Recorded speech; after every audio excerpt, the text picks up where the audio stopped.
Salut à tous, abonnez-vous maintenant, parce que ce que vous allez entendre fait froid dans le dos. Aux États-Unis, dans l'État du Minnesota, un événement a choqué toute une nation.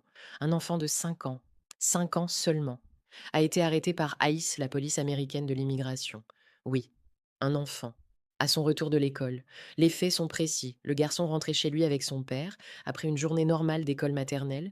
Ils arrivent devant leur maison. C'est là que des agents fédéraux interviennent. Le père est interpellé, menotté, emmené. Mais l'histoire ne s'arrête pas là. Selon les responsables scolaires, les agents auraient ensuite utilisé l'enfant pour faire ouvrir la porte de la maison.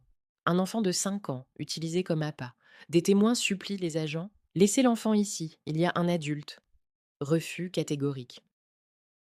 Le petit garçon est embarqué, placé en détention avec son père, puis transféré dans un centre au Texas, à des milliers de kilomètres. Ce cas n'est pas isolé. Dans le même district scolaire du Minnesota, d'autres enfants ont aussi été arrêtés, un de 10 ans et deux adolescents de 17 ans. Des écoles encerclées, des familles terrorisées, des enfants qui n'osent plus aller en classe. La famille m'affirme pourtant une chose essentielle, aucun ordre de déportation, une demande d'asile en cours et un respect total des procédures légales. Alors une question se pose. Depuis quand un enfant devient-il une cible?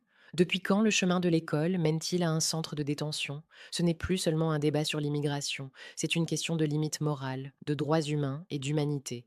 Aujourd'hui, c'est un enfant de 5 ans. Demain, qui? Si cette information vous choque, partagez cette vidéo. Abonnez-vous à la chaîne pour ne rien rater de ce que les grands médias taisent. L'histoire jugera. Mais le silence nous rend complices.